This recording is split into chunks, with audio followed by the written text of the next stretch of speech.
On se réjouit, soyez salués, vous tous, de cette possibilité que j'ai de partager avec vous le message de la parole de Dieu.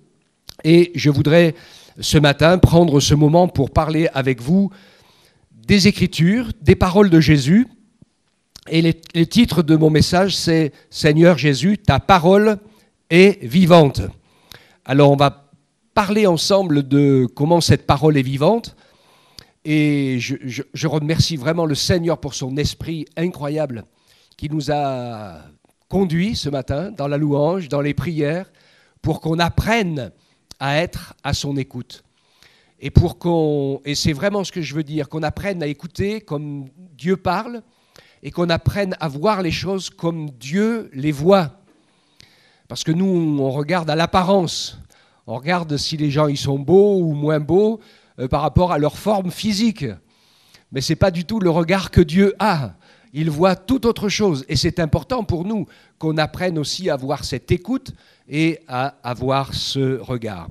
Donc le Seigneur, sa parole est vivante, sa parole est éternelle, et notre âme vit de la parole de Dieu, de la parole de Jésus. On va donc s'arrêter ensemble avec ce texte d'introduction d'Hébreux 4, 12 et 13, qui le dit de manière très claire. Il dit « Car la parole de Dieu est vivante et efficace, plus acérée qu'une épée à double tranchant.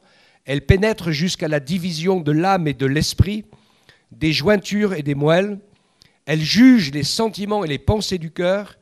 Il n'y a aucune créature qui soit invisible devant lui. Tout est mis à nu et découvert aux yeux de celui à qui nous devons rendre compte. » Amen. Le Seigneur nous a donné sa parole, le texte écrit, dans lequel le Saint-Esprit peut faire plus fort encore que le texte écrit à certains moments. Je vous parlerai de ces deux manières différentes par lesquelles le Seigneur nous parle, mais il est bien sûr essentiel que sa parole soit plantée dans nos cœurs. Donc cette parole, elle est vivante, par le Saint-Esprit bien sûr. C'est l'Esprit de Dieu qui l'a fait vivre. Et donc, cette parole se révèle ou se cache. Il y a des gens qui ont lu la Bible, il y a des gens qui l'étudient comme des scientifiques, et ils n'y comprennent rien. Comme l'apôtre Paul, qui était un érudit, un docteur de la loi, Saul de Tarse. Et il connaissait toutes les Écritures anciennes, de l'Ancienne Alliance. Il connaissait les textes, etc. Mais il n'y voyait rien. Et puis il s'est passé quelque chose à un moment donné. Le Saint-Esprit s'est abattu sur lui, a touché son cœur. Et pour lui ouvrir les yeux, l'a rendu aveugle. Si vous avez de la mémoire, ça c'est le message de dimanche dernier. Vous vous rappelez, hein? Dimanche dernier. Et bien sûr qu'après, par la prière, il a été guéri de cette cécité temporaire. Mais entre les deux, ses yeux se sont ouverts. Et il a eu la révélation de qui était Jésus. Et en ayant la révélation de qui était Jésus, la parole s'est illuminée. Et quand on a fait l'étude sur les prophètes d'hier et d'aujourd'hui, on a partagé cela ensemble, comment l'apôtre Paul a pu être aussi un prophète des Écritures en annonçant tout ce que devait être la conduite du chrétien et la conduite de l'Église. C'est tout neuf tout ça. Et dans toutes les épîtres, et il dit, voyez la sagesse que j'ai, la révélation que Dieu lui a donnée, le sens des Écritures pour toutes ces choses qu'il a écrites sur l'Église, sur nos vies, sur nos corps, sur notre organisation, nos prières, notre service, toutes ces choses qui n'étaient pas du tout révélées ni écrites comme ça avant. D'accord ? Le Saint-Esprit fait son choix pour la révélation de la parole. Quand certains commencent la lecture par l'évangile de Matthieu, ça attaque presque directement par une généalogie. Et il y a beaucoup de gens qui commencent la lecture du Nouveau Testament ici et qui l'arrêtent ici et qui ne vont pas plus loin. C'est une barrière. La parole se cache ou se révèle? Est-ce que tu cherches à connaître la vérité ou est-ce que tu veux juste savoir les choses? Celui qui s'intéresse, il va franchir la barrière. Elle n'est pas très longue, hein. Ça fait 4-5 lignes de nom. qui sont super importants. Nous, on le sait parce que l'évangile de Matthieu a été écrit spécialement pour les Juifs qui connaissent les prophéties, et c'est l'évangile qui écrit pratiquement toute l'explication des prophéties de l'Ancien Testament quand Jésus les accomplit dans tout ce qu'il fait. Ce n'est pas du tout le cas dans Marc, puisque Marc, c'est écrit pour les païens, et que les païens, en général, ne connaissent pas les prophéties des Écritures. Eux, ils connaissent le Dieu sauveur, le Dieu du miracle, celui qui guérit, celui qui délivre, le Dieu serviteur, Jésus qui est mort pour nous et qui a donné sa vie en sacrifice. Donc chacun des évangiles révèle ainsi une facette de Jésus et parle à un public différent. Et c'est ainsi qu'ensuite l'évangile de Luc met en évidence que Jésus est l'homme parfait et que l'évangile de Jean met en évidence que Jésus est Dieu. Et c'est dans toute cette parole que le Seigneur se révèle entièrement à nos cœurs et à nos vies. Donc la parole est vivante. La parole est efficace. Tu ne perds pas ton temps à lire la parole. Parce qu'en lisant la parole, cela permet au Saint-Esprit de pouvoir te parler à n'importe quel moment et en tout temps. Et c'est bien sûr tellement important pour nous d'être à l'écoute quand on lit la parole, quand on écoute le message et quand on demande au Seigneur de nous parler. C'est un message acéré. Il y a des mots qui sont comme ça dans les Écritures et qui ont du sens. On se demande un peu, c'est comme un sacrifice de louange. Ça nous parle de souffrance, le sacrifice. Acéré, ça nous parle de moments où on a le cœur qui est repris, où il se passe des choses, et je pense que ça vous arrive comme à moi, hein, quand on lit la parole, on se dit « Ah, là, je suis pas dans les clous. » là. Non? Il n'y a qu'à moi que ça fait ça? Ok, vous êtes là, hein? Et on se dit, il y a encore besoin. Parce que le Seigneur met le doigt. À partir du moment où on lit la parole pour soi, évidemment, pour se l'appliquer. Parce que la parole, elle est donnée pour qu'on puisse se l'appliquer à soi-même. Je vais vous dire quelque chose. Il y a beaucoup de gens qui ont besoin de faire beaucoup de progrès autour de vous. Moi aussi, et nous aussi, on a besoin de faire de progrès. Mais vous ne pouvez jamais rien changer chez les autres.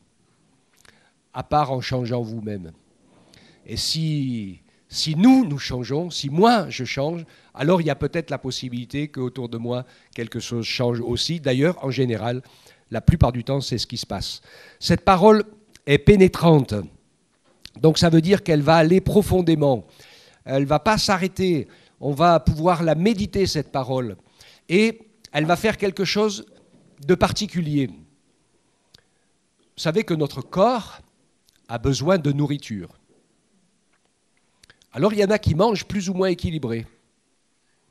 Il y en a qui boivent des sodas à tous les repas. Par pitié, ne faites pas ça. Dieu nous a donné de l'eau. Les hommes ont fabriqué du sucre. C'est une vraie drogue. Et on dit ça avec le sourire, hein. Mais dans les générations qui montent, on va avoir des gens qui seront diabétiques déjà avant 40 ans. De plus en plus. C'est obligé, hein, avec cette drogue de sucre. Et donc, la nourriture, on peut s'empoisonner ou prendre soin de soi. Manger de la bonne nourriture saine et équilibrée. Et cette nourriture, on ne va pas analyser, hein, je pense qu'avant de manger, vous ne mesurez pas le nombre de vitamines, de protéines, de calories, de protides, de lipides, etc. On mange, les plats sont bons, etc. Ils nous font du bien et ils font vivre notre corps. C'est exactement la même chose pour notre âme. Notre âme, elle vit de la parole de Dieu. Jésus dit, l'homme ne vit pas de pain seulement, mais de toute parole qui sort de la bouche de Dieu. Il n'y a pas de vie divine, il n'y a pas de vie éternelle, il n'y a pas de vie de l'âme, tout simplement, sans une communion et un contact avec la parole de Dieu. Même si je ne comprends pas tout, même si je ne peux pas tout expliquer, en lisant la parole, je permets au Saint-Esprit de nourrir mon âme. Et lui, il va faire le boulot après, à l'intérieur, dans mon esprit, dans mes pensées, à l'intérieur de moi, dans mes réflexions. Et c'est bien sûr important de pouvoir, comme nous l'avons dit, comme je vous l'ai dit, être à l'écoute. C'est le précommandement de Dieu d'ailleurs, hein, dans sa parole tout le temps. Avant de donner les 10 commandements, à chaque fois, il répète « Écoute, Israël ». Et la majorité de ceux qui sont entrés dans le désert n'ont pas écouté. Ils n'ont écouté que leurs envies. Ils ont mis un filtre, leurs envies, leurs sentiments, leurs émotions. Ils voulaient vivre heureux sur la terre et finalement, ça n'est pas arrivé. Pourquoi ? Parce que vivre heureux, c'est d'être en marche entre le point de départ de notre vie que Dieu nous a donné jusqu'à l'arrivée dans sa présence, ce qui est le but ultime. Et le bonheur, ce n'est rien d'autre que ça. Être en marche vers lui. Et c'est pour ça que Jésus est le chemin sur lequel nous devons marcher. La parole, donc, aucune créature n'est cachée ou invisible devant lui, donc elle est aussi clairvoyante. Le Seigneur voit à l'intérieur de nous. Donc ne poursuivons pas des chemins inutiles. La parole du Seigneur est donc aussi éternelle. Matthieu 24, 35, « La terre et le ciel passeront, mais mes paroles ne passeront point. » Et moi, je suis toujours impressionné de voir la manière dont Jésus parle. Il ne s'égare pas dans tout un tas de discours philosophiques ou religieux, mais tout ce qu'il dit est issu de sa parole. Et quand il se défend des attaques de l'adversaire à la tentation au désert, où l'adversaire cite aussi la parole, parce qu'il la connaît aussi, mais mal, eh bien Jésus répond, il est écrit. Et c'est une leçon pour nous. Parce que dans toutes les circonstances de la vie, nous, souvent, nous avons tendance à dire « je pense que, il me semble que, je crois que, je comprends que ». Mais Jésus ne répondait pas comme ça. Il répondait « qu'est-ce que Dieu dit ? Que ferait Jésus à ma place ? Que pense le Seigneur de telle ou telle situation ?» C'est ça qui est en fait essentiel, le bon réflexe. Passer au travers de notre âme et de notre esprit par le Saint-Esprit pour trouver du sens à ce qui est en train de se passer. Et on peut même trouver du sens parfois dans l'épreuve et les difficultés, pas forcément quand on est dedans. Parce qu'il y a des moments qui sont parfois compliqués, très compliqués quand on est dans l'épreuve et la difficulté. Mais c'est là que se mesure la foi. C'est là que se mesure la foi. Et pour avoir la foi, d'où vient la foi ? La vraie, hein ? La vraie foi, elle vient d'où ?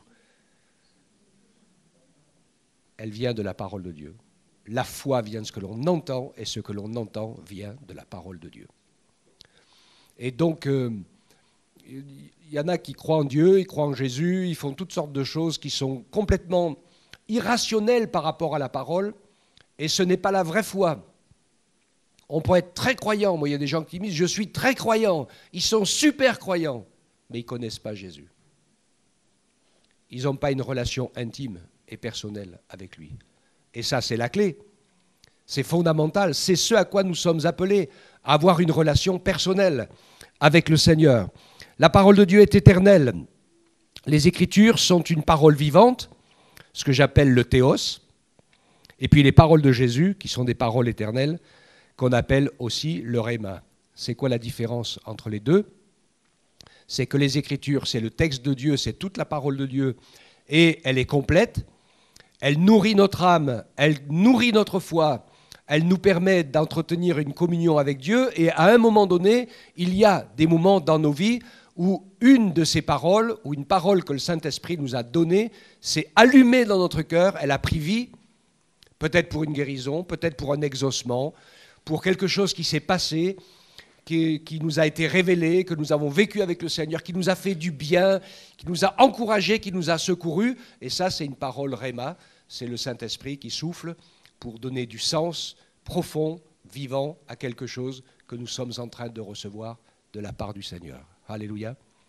Nous avons besoin des deux, de la parole théos et de la parole rhéma, pour ne pas devenir mystique. Ne pas devenir mystique. Il y a des chrétiens évangéliques, mystiques aussi, hein, qui... Enfin, ce n'est pas mon problème, mais vous ferez la différence. Notre âme et notre corps vivent de la parole de Dieu, et on va partager ensemble, pour cela, le début du psaume 45. Et vous allez voir ensemble qu'il y a de très très belles choses.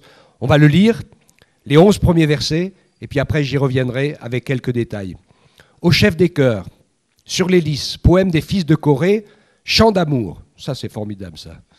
Mon cœur bouillonne de belles paroles. Je dis, mes œuvres sont pour le roi. Que ma langue soit comme la plume d'un habile écrivain. Tu es le plus beau des fils de l'homme. La grâce est suspendue sur tes lèvres. C'est pourquoi Dieu t'a béni pour toujours. Vous savez de qui il parle, là? C'est qui le plus beau des fils de l'homme? Alléluia. C'est pas toi, hein, désolé. C'est Jésus. Hein? C'est lui qui est décrit ici. Et pourtant, quand on continue dans la parole, et même dans la prophétie d'Ésaïe, il disait « Il n'a ni beauté, ni éclat pour attirer nos regards, et son aspect n'a rien pour nous plaire. Pourtant, il est le plus beau des fils de l'homme. » Alléluia. Alors on va voir comment il est le plus beau. Ceins ton épée à ton côté, vaillant guerrier, ton éclat est ta splendeur. Oui, c'est ta splendeur. Et lance-toi, monte sur ton char, pousse pour la cause de la vérité, de l'humilité, de la justice, et que ta droite montre des exploits formidables. Tes flèches sont aiguës, des peuples tomberont sous toi, elles pénétreront dans le cœur des ennemis du roi. Ton trône, ô Dieu, subsiste à toujours et à perpétuité. Le sceptre de ton règne est un sceptre de droiture ou d'équité. C'est un petit peu la même chose. Tu aimes la justice, tu détestes la méchanceté. C'est pourquoi, ô Dieu, ton Dieu t'a oint d'une huile de joie par privilège sur tes compagnons. La myrrhe, l'aloès et la casse parfument tous tes vêtements. Depuis les palais d'ivoire, les instruments à cordes te réjouissent. Amen. Donc on va regarder un petit peu ce qui se passe là dans ce psaume des fils de Corée. Il y a vraiment une parole de louange et d'adoration, et en même temps une parole de révélation et une parole messianique qui met en évidence des choses que les gens qui ont écrit ça ne pouvaient pas du tout comprendre, parce que Corée, il a vécu, celui qui a écrit les psaumes dans les périodes comme David, les fils de Corée, donc ça fait à peu près 1000 ans avant la naissance de Jésus. Donc je ne vous dis pas. Donc dans cette introduction, il parle d'amour, il parle de belles paroles qui bouillonnent dans son cœur, c'est de la reconnaissance et de la louange. Amen. Que Dieu nous aide à avoir plus de reconnaissance et de louange que de sujets de prière. Parce que je connais pas mal de croyants qui passent beaucoup de temps en prière à faire leur liste de courses. Enfin, les choses qu'ils ont envie. Ou les gens pour qui ils pensent, etc. C'est bien, il n'y a pas de souci avec ça. Mais même dans la prière, nous avons besoin d'inspiration. Et si nous ne savons pas quoi demander dans nos prières, le Saint-Esprit est capable de nous conduire, de nous aider et de nous inspirer pour les sujets qui sont importants pour Jésus en ce moment. Nous, des fois, on prie pour toutes sortes de sujets qui sont sympas et intéressants. Mais que Dieu nous aide à prier pour savoir quel doit être mon comportement et le comportement de mon Église avant que Jésus revienne, parce qu'il arrive. Ça, c'est un sujet de prière fondamental et important. Pour faire partie, c'était ce genre de sujet de prière que Dieu voulait quand il a amené le peuple dans le désert. Ils étaient dans le désert, ils étaient préoccupés que par 3 choses essentielles, la nourriture, la boisson et le vêtement. Aucun n'est mort de faim, aucun n'est mort de soif, et aucun de leurs vêtements ne s'est usé sur eux pendant 40 ans qu'ils ont été dans le désert. Mais Dieu voulait qu'ils s'occupent d'autre chose. Il voulait qu'ils s'occupent à devenir le peuple fondateur de sa révélation. Le peuple au travers duquel il écrirait la majorité de ses prophéties et de l'Écriture. Le peuple qui aimerait, servirait et suivrait l'Éternel en face de toutes les nations pour montrer qui est Dieu à tous les autres peuples. C'est pour ça qu'il les a choisis et qu'il les a appelés. Et son plan, son dessein est grand. Est-ce que vous savez quel est le dessein que Jésus a pour nous? Il est encore plus grand parce qu'il veut faire de nous son épouse, sa bien-aimée, pour passer avec lui dans le ciel l'éternité.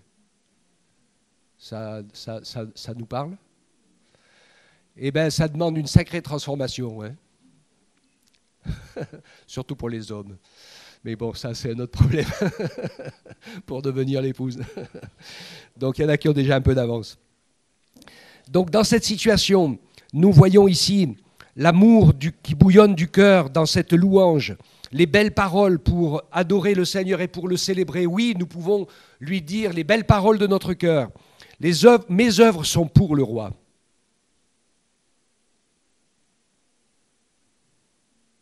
Est-ce que tu vis pour Dieu? Est-ce que tu fais les choses pour Dieu? Ou est-ce que tu ne vis que pour toi? On parlait de la sainteté, on a beaucoup parlé et chanté de la sainteté ce matin. Hein.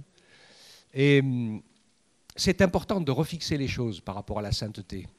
Parce que la notion religieuse de la sainteté, c'est de plus faire le mal, pardon. De ne faire que le bien. Et donc d'être un acteur du bien et d'être assez grand et assez fort pour vaincre le mal. Il y a du vrai là-dedans, mais ce n'est pas la priorité. Ce que définit la sainteté, c'est la mise à part pour Dieu. Et Jésus est la sainteté parce qu'il est mis à part pour accomplir la volonté de son Père. La sainteté personnifiée.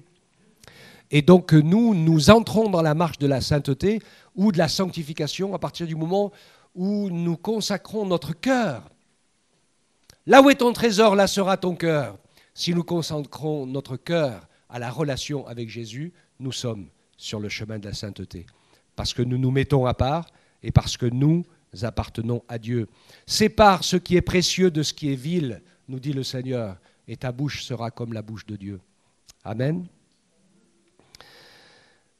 Tu es le plus beau des fils de l'homme et la grâce est répandue sur tes lèvres, c'est pourquoi Dieu t'a béni pour toujours. Et là, on est dans l'adoration. Et c'est dans ce moment de partage par rapport à l'adoration, vous vous rappelez, je vous ai défini un petit peu ce qu'était l'adoration. Passer du temps dans la présence de Dieu pour avoir une relation d'amour avec lui sans avoir rien à lui demander.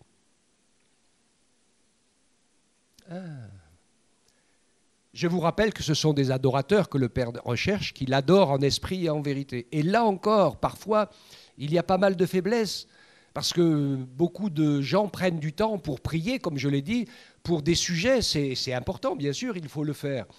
Mais ce n'est pas le premier sujet. Quand Jésus nous a appris comment il fallait prier, notre Père qui est aux cieux, que ton nom soit sanctifié. Donc le premier sujet de prière, c'est la sanctification du nom de l'Éternel, c'est-à-dire l'adoration. Seigneur, tu es grand. Alléluia. Avant de lui demander quoi que ce soit, remettons-nous à sa place, lui en haut et nous en bas.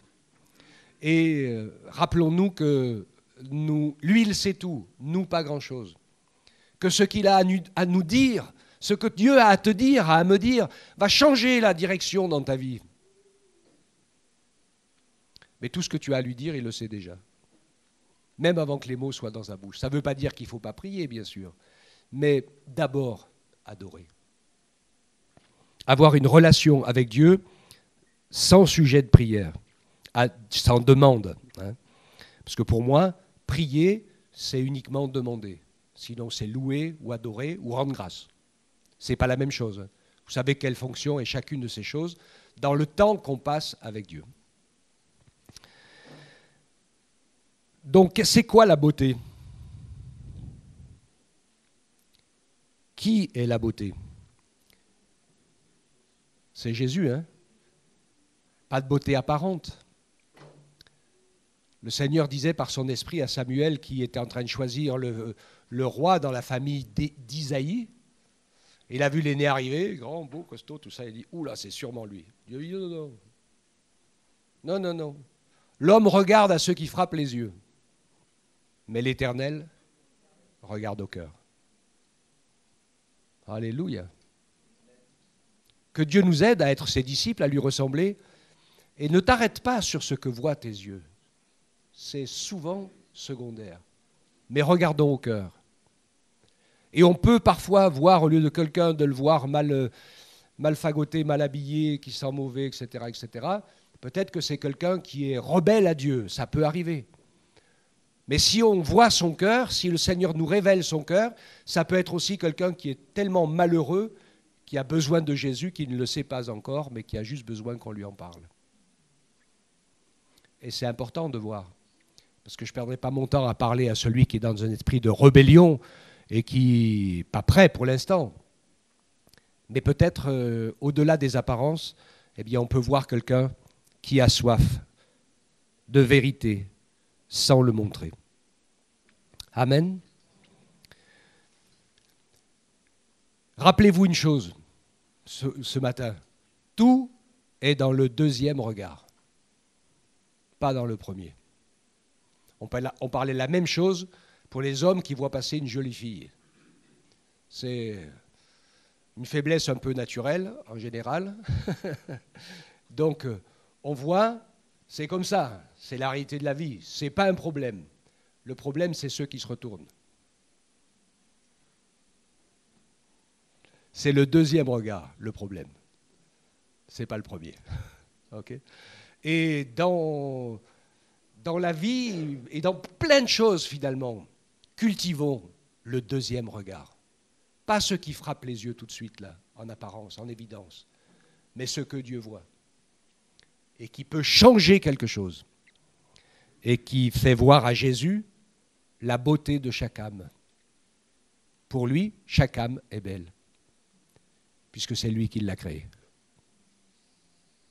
Il ne fait pas les choses moches, le Seigneur. Il fait toutes choses belles en son temps. Parfois, le péché nous a bien amochés. Mais tant qu'il y a de la vie, il y a de l'espoir. Le Seigneur nous garde et nous regarde toujours. Alors, c'est les qualificatifs de Jésus sur le verset 4 ou 5, suivant les traductions que vous avez si vous lisez dans votre propre Bible. Oui, ta splendeur, élance-toi, monte sur ton char, c'est l'autorité. C'est la beauté de Christ. On a parlé de lui dans le début, comment Jésus se révèle en gloire dans le livre de l'Apocalypse. Et il le fait pour la cause de la vérité, de l'humilité et de la justice. N'oubliez jamais ces trois mots. Jésus est la vérité, le chemin et la vie. Nul ne vient au Père que par lui. Jésus est l'exemple même de l'humilité.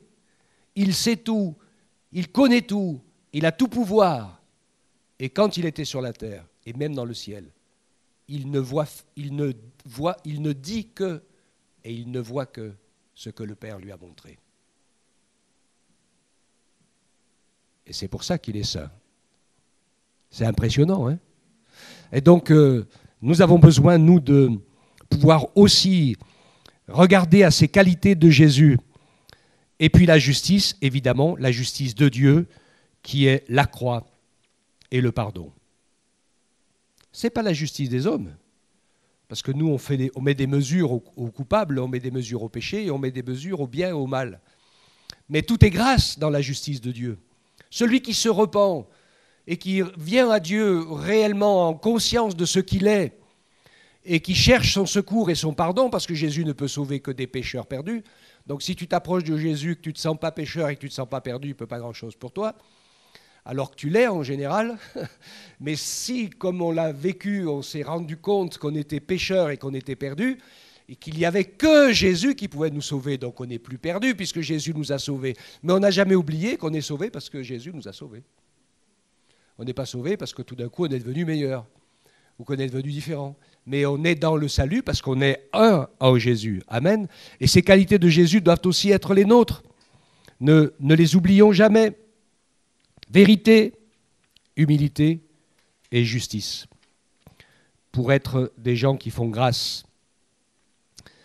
Après, il parle, tes flèches sont aiguës, des peuples tomberont devant toi, etc. Ton trône subsista toujours et à perpétuité. Il y a plein de prophéties qui montrent Jésus est apparu comme le plus petit. Il s'est humilié comme un petit enfant, même pas dans une maternité, et même pas dans une maison, et même pas dans une chambre d'hôtel, mais dans une crèche.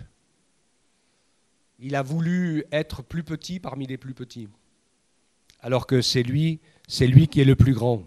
Mais à la fin, c'est lui qui règne. Il est le roi des rois, le seigneur des seigneurs. Et c'est lui le juge de tous, des vivants et des morts. Et il a un jugement parfait parce qu'il connaît la vie des hommes. Il sait. Il sait quoi? C'est lui qui a vaincu la maladie. C'est lui qui a vaincu la mort. C'est lui qui a vaincu le péché. Et il en a triomphé en ressuscitant. Alléluia! Il est plus que vainqueur. Il est vainqueur, pardon. Et nous, nous sommes plus que vainqueurs. Vous savez pourquoi? Parce que c'est lui qui a remporté la victoire pour nous. Le plus que vainqueur, c'est ça que ça veut dire. Hein. C'est le mari qui a fait un combat de boxe contre son ennemi, et puis qu'il l'a vaincu, et il a reçu, c'est lui qui a eu la prime, quelques milliers d'euros, c'est extraordinaire, et il donne la prime à son épouse. Cadeau pour toi. Elle est plus que vainqueur. Elle n'a pas combattu, mais elle a le cadeau. Alléluia. Donc c'est l'image que ça veut dire. Et donc Jésus est le juste juge. Tous les jugements qu'il va produire sont émanants de sa connaissance, de sa personne. Et lui seul, le Seigneur, ne fait pas d'erreur. Et jusqu'à ensuite, après, pour le jugement dernier. Ne jugez pas, nous dit le Seigneur. À nous. Nous sommes appelés à faire grâce et à faire le bien. Nous ne sommes pas des juges. Et ensuite, il nous parle de quelque chose. La myrrhe, l'aloès et la casse parfument tous tes vêtements. Depuis les palais d'ivoire, les instruments à cordes te réjouissent. L'odeur de Christ. Vous avez lu ça dans le Nouveau Testament?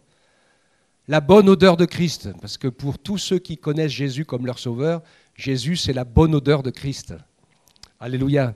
Mais dans l'Écriture, il dit « Grâce soit rendue à Dieu » dans 2 Corinthiens 2, 14, qui nous fait toujours triompher en Christ et qui pour nous répand en tout lieu l'odeur de sa connaissance. Nous sommes en effet pour Dieu le parfum de Christ parmi ceux qui sont sauvés et parmi ceux qui périssent. Les uns une odeur de mort qui mène à la mort et les autres une odeur de vie qui mène à la vie. Et qui est suffisant pour ces choses? L'odeur de Christ est liée à sa connaissance.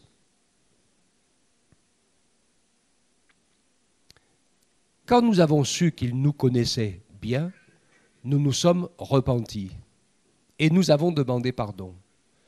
Et le parfum de Christ est devenu pour nous une bonne odeur, agréable, merveilleuse, parce que c'est l'odeur du pardon de nos péchés, de la guérison de nos maladies, l'odeur du salut de nos âmes. Parce que nous avons connu que nous étions perdus. Et celui qui ne veut pas le reconnaître, qui ne veut pas recevoir Jésus comme son sauveur, il est déjà jugé parce qu'il n'a pas cru au Fils de Dieu.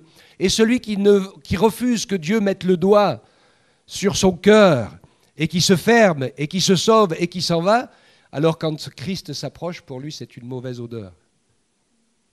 Il ne supporte pas le choc. Odeur de mort, odeur de vie. Odeur de vérité ou odeur de mensonge. Il n'y a qu'une clé pour permettre à Dieu de faire tout le travail qu'il a dans nos cœurs. C'est l'amour de la vérité. Pour être sauvé. L'amour de la vérité. Plus que mon amour propre. C'est cela qui peut tout changer. Parce que l'amour de la vérité permet au Saint-Esprit de se révéler, d'agir. Et il va toujours mettre le doigt sur des choses qui ont besoin de progresser, sur des choses qui ont besoin de changer. Il va nous faire marcher dans l'équilibre de la foi. C'est une vie spéciale, la vie du chrétien. Ce n'est pas une vie facile. Il va nous conduire sur des chemins pour faire mourir certaines choses en nous. Oh, ça, c'est pas agréable. Hein. Pourquoi il va faire cela? Parce qu'il sait que s'il y a certaines choses en nous qui ne meurent pas, c'est nous qui allons mourir. Avec. Vous comprenez ce que ça veut dire? Si on ne triomphe pas de certaines choses, c'est les choses qui triompheront de nous. Tout homme est esclave de ce qui a triomphé de lui. Et il faut que ce qui ait triomphé de nous, c'est l'amour de Jésus et l'amour de la vérité. Amen. C'est une grâce formidable. Et ensuite, il parle des filles du roi qui sont parmi les favorites, l'arête à sa droite, parée d'or, d'Orphir, c'est la foi. Écoute ma fille, vois et prête l'oreille, oublie ton peuple, oublie la maison de ton père, le roi porte ses désirs sur ta beauté, puisqu'il est ton Seigneur, prosterne-toi devant lui. Et donc ici on parle directement de sa future épouse. Nous, qui sommes concernés et qui allons abandonner notre peuple, nos origines, notre patrie, qui est celle du péché, de la méchanceté, de l'injustice. Dieu va nous demander de quitter ces choses Et parfois, il nous demande de quitter des choses. Vous avez remarqué que les chrétiens et les serviteurs fidèles ou servantes fidèles dans la parole de Dieu sont souvent des nomades. Des gens qui ont été arrachés, déracinés. C'est incroyable comme les hommes sont tenus par leurs racines. Pour convertir un paysan creusois qui habite toute sa vie dans la maison où il est né ou celle d'à côté, eh ben, je ne vous dis pas, il faut un tremblement de terre avec des grêlons de 50 kilos pour lui tomber sur la tête, pour arriver à le bouger de ses certitudes humaines, de ses liens humains. Mais les gens déracinés, ils ont perdu leur repère, leur sécurité humaine et terrestre. Et ils ont découvert que la vie, c'était autre chose. Dieu aime les migrants. Les gens qui bougent parce que tout peut être cassé. Il faut repartir. Il faut reconstruire. De nouveau, avec Jésus. Amen. Abraham, il a fait ça. Jésus, il n'avait pas un endroit où reposer sa tête. Il y a des gens qui voulaient le suivre. Tu veux me suivre? Je n'ai pas une maison. J'ai rien à moi. Je ne fais que marcher, aller de lieu en lieu. Même ses habits lui étaient donnés. Il n'avait rien à lui.